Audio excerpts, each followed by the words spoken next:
Have you ever spent days or even weeks trying to come up with a decision? You knew deep down inside what you really wanted. You've talked to your friends about it, you've talked to maybe a partner, you've Googled, and you probably maybe even prayed about it. But here's the question that I want to ask you today. Are you actually confused, or are you just more afraid of what will really happen if you choose what you want?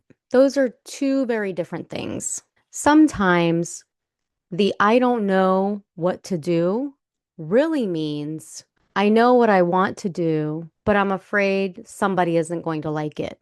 Or I'm afraid I'll make the wrong decision. Or I'm afraid I'll end up regretting my decision. Or how about this one? And this is a really big one. I'm afraid of choosing myself and what I really want because I'm really afraid of what it's going to change in my life. And that is what we're talking about here today. We're not going to learn how to make perfect decisions, not how to make a decision that will guarantee the outcomes. What I want to talk about is how to stop abandoning what you already know because you can't guarantee the outcome. At some point, self trust has to become the action. All right. Well, hey, friends, welcome back. I'm Jessica, and we're here to talk about reclaiming our time, restoring our energy, how to actually set boundaries that work, and how to design the life that you really, truly want. We're continuing our journey through the empower phase of the reset method. If you've been following along, you know that we have covered the reset method up through that second E, which is where we are today with empower. R was where we recognized the things that were happening to us that were stealing our energy from us. Then we moved into this first E, which was evaluate. This gave us the opportunity to look at why things were leaving us feeling so exhausted and drained. Then we moved into the S for simplify. We looked at ways of simplifying in our life, whether it was through decluttering physical spaces or learning how to do things in life, making them less complicated and just a little bit more simple on ourselves. And for the last couple of weeks, we have been visiting the second E in reset, and that is for empower. We've talked about giving yourself permission for the things that you want. We've talked about having your voice and expressing the things that you really need and want. And then we talked about empowering ourselves and trusting our intuition. And then we talked about how to trust yourself and how to trust your intuition. Now, while we learned how to listen to ourselves more and trust our intuition, we're going to go one step further on this journey together. Because what good is learning to trust yourself if you never act on what you know? So for this week, we're going to talk about making the decision. Not making decisions recklessly, not making decisions impulsively, but because there comes a point in time when gathering information just stops being helpful and it's just causing procrastination. So I want you to think about now something you've been trying to make a decision on. Maybe it's a career. Should I stay? Should I leave? Should I apply for the other position? Should I start a business? Maybe it's a relationship. Do I need to have this conversation? Do I need to set a new boundary with this person? Do I need to stop tolerating this behavior? Or it could be something smaller, like whether to take a trip or not, whether you should sign up for a class or not. Should you just even take this Saturday off and rest? Or do you have to run through all of your to-do list? We often tend to think that decision making needs loads of information. And sometimes they do. But there's sometimes decisions that all the information in the world isn't going to help you resolve and conclude with what something you already know deep down inside. But in many cases, we procrastinate the decision, even though we know deep down inside what our answer is, because we're hoping that if we spend enough time thinking about it, we'll eventually come to an option where we believe no one will get disappointed, where we hope that making the decision doesn't feel uncomfortable or doesn't require risk, as if then waiting will help you then feel like you know for certain. But honestly, my friend, that option doesn't exist. Sometimes clarity isn't what's missing. Certainty is what's missing sometimes. These are not the same thing. You can be clear about what you want without exactly knowing what will happen if you choose it. You can know this job, for example, isn't healthy for me anymore or isn't letting me grow anymore, and still not know where you're going to work next. You can know that you need more support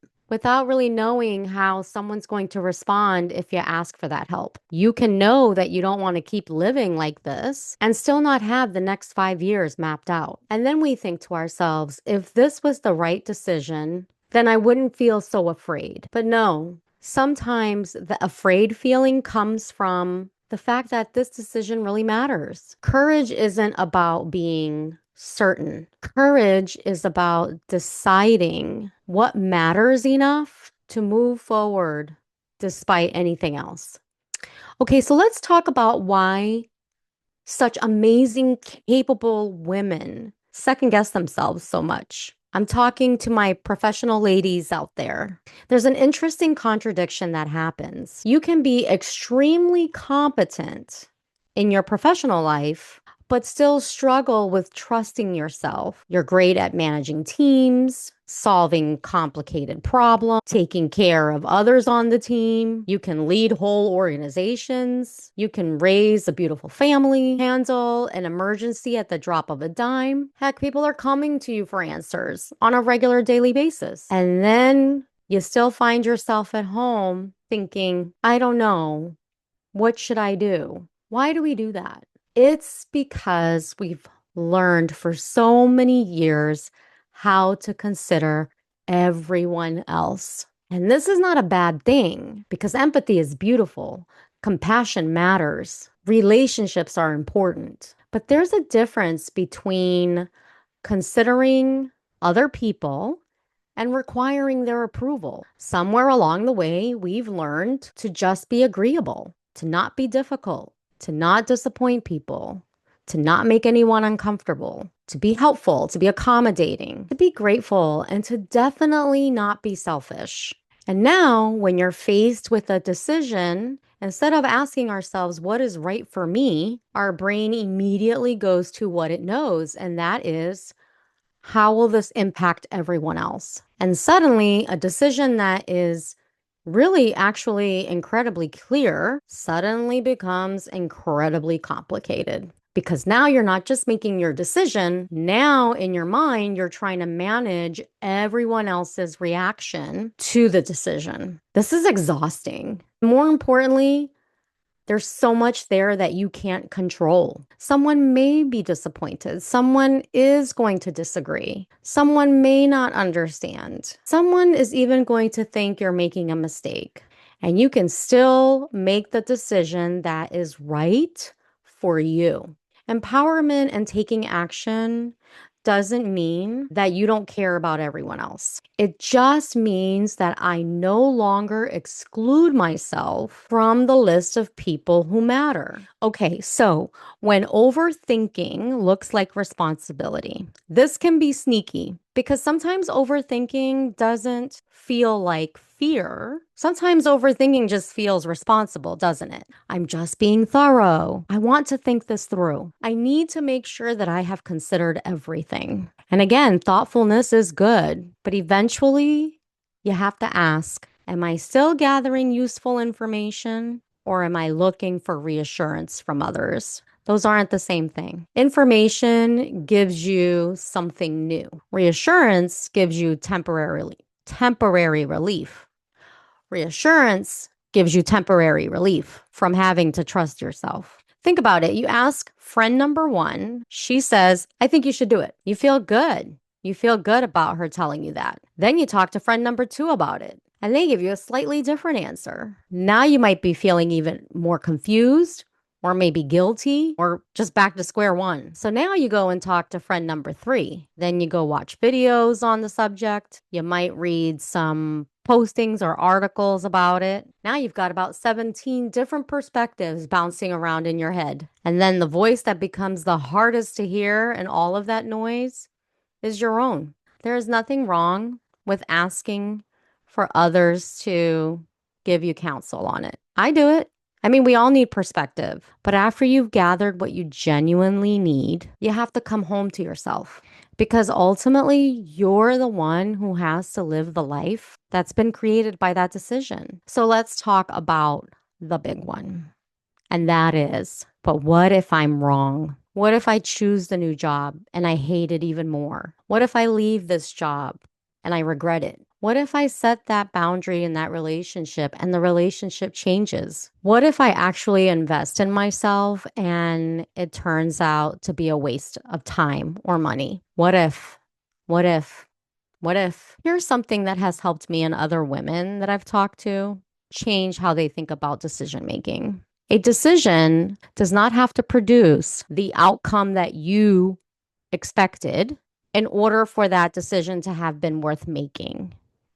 I'm going to say that again. The decision does not have to produce the outcome that you expected to have in order for that decision to have been worth making. Sometimes we really kick ourselves or beat ourselves up for making a decision. But the thing is when we made that decision, there was information that we didn't have, that we couldn't have back then when we made that decision. So it's unfair. Where the reality is that you'll always choose correctly. The goal is I will trust myself to make the best decisions that I can with the information that I have, aligning those decisions and information with the wisdom and the values that I have today. And then I'll have to trust myself to respond with whatever comes next. That is self-trust. It isn't everything's going to work out exactly how I plan it. Trusting yourself is that whatever happens, you're not going to abandon yourself and you're not going to beat yourself up. That's very different. Maybe you'll make the decision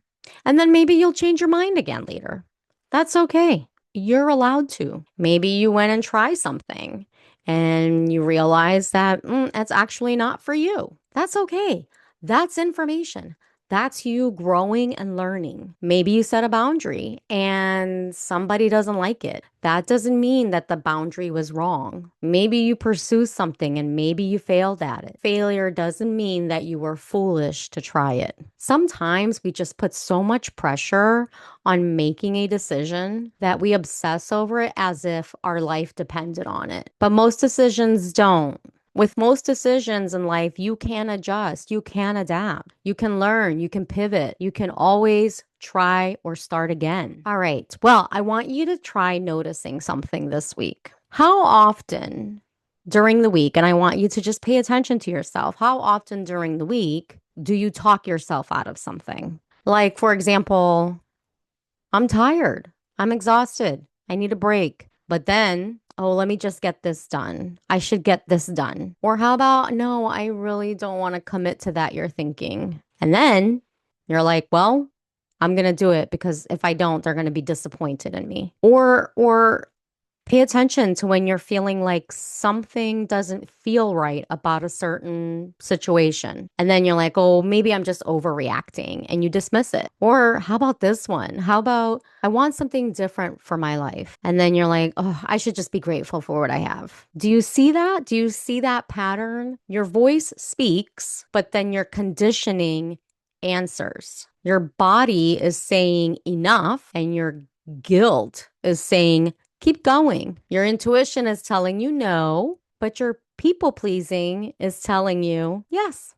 Let's. Your desire says, I want that or I want more. And fear says, who do you think you are for wanting that? Self-trust isn't just about hearing your inner voice. It's about learning to not immediately override it. And let me be clear. I'm not saying that your inner voice is some magical power or whisper that always knows what's right. I mean, sometimes, yes, your intuition should be checked against some facts. Sometimes we need professional guidance. The thing is, what I'm trying to point out is have you developed a habit of dismissing yourself before you even actually paused and took the time to consider what it is you're actually feeling? That's worth noticing. Start listening. All right. So I want to give you something practical to try. I'm going to give you 5 questions and I want you to think about them and then write your answers in your journal. Now, if you haven't gotten a journal yet by now and you're following me on this journey, I strongly encourage you to get a journal that makes you happy. Get it in your favorite color and a pen that feels good to write in. Okay, so your first question is, what is it that I actually want? It's not what should I want? It's not what would be okay with them, him or her. It's not, let me see what's easiest. It's not what would look best for everyone. It's just simply, what do you want? You don't have to make any decision right this minute, but just get truthful with yourself.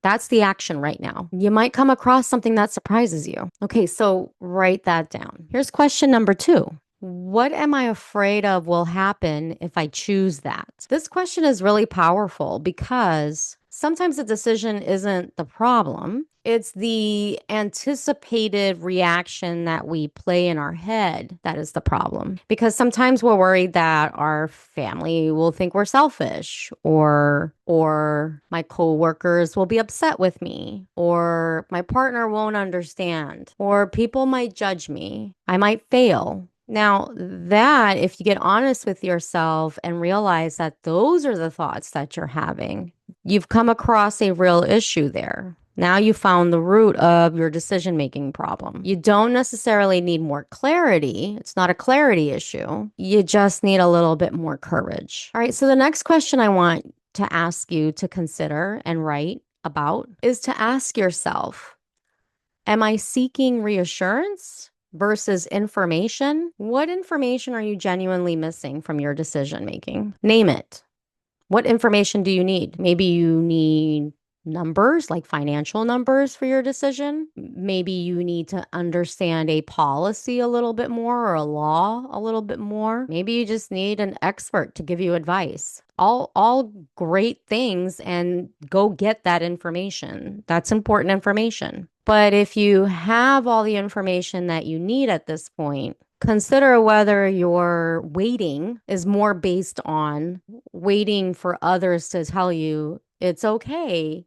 It's going to be okay. Are you waiting for others to tell you that? Okay, so here's the next question. Which choice supports the life or the thing in my life that I'm trying to change or build? Which choice supports that? Which choice will support the life or the change that you're trying to create? This is where you're going to pan out on the situation. You're not looking for what the easiest choice is, but you're looking for which choice is going to move me towards the thing that I want, the person I want to become. Which choice is going to support your peace, your health, your relationships, your values, your purpose, your energy, your future. This is where decision making becomes intentional. All right, well, so what is the next courageous small step that you can take? Because we don't have to take giant leaps forward. We can take small steps forward. Those are good too. Sometimes empowerment is just baby steps because they add up to progress. Hey, so what's the next baby step that you can take that would move you towards the thing that you want? Is it a phone call? Is it sending an email? Is it having a conversation with someone? Is it researching the program you're interested in? Is it updating your resume? Is it starting to tell people that you need to think about it before you commit? Is it making the appointment? Is it asking for help? Whatever it is, movement towards what you're wanting creates confidence. You don't need to know step 27 of 35. You just need the courage to take the next step.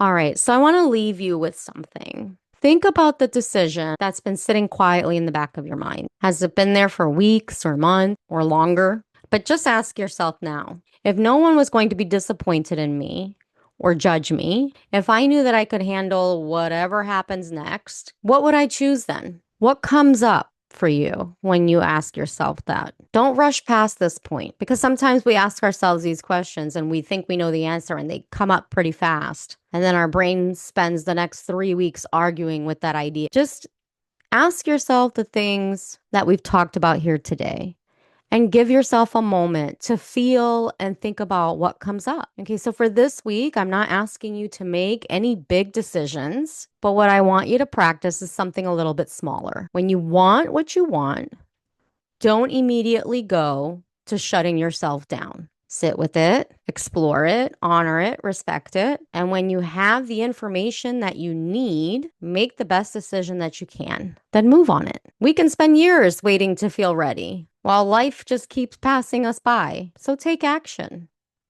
and see what happens.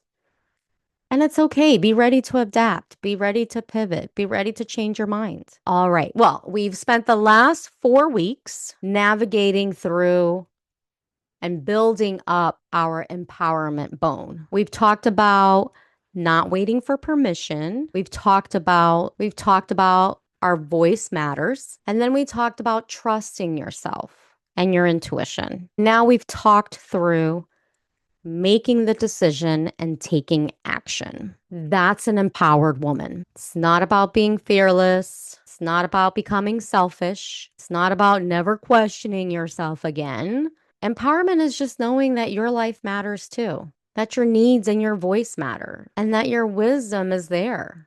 And it matters. It's knowing that you're capable of participating fully in your decision making and shaping for yourself a life that you actually enjoy and want. You don't have to create your entire future today. You just have to stop repeatedly abandoning the woman who's trying to create it. All right, one last question for you to consider. What decision would you make if you just completely trusted yourself? I'd love for you to put your answer or just even the area of your life it impacts in the comments below. And if you're walking the Reset Method journey with me, make sure you hit like and subscribe on this video. It'll let me know you're on it with me, and it lets me know that you want me to keep going. You can also join us inside of the community, the Reset Collective. We take these conversations offline. We take them deeper. There's reflection exercises. There's lots of additional tools there and some courses. It's a community of women like you and me sharing their thoughts and ideas, challenges,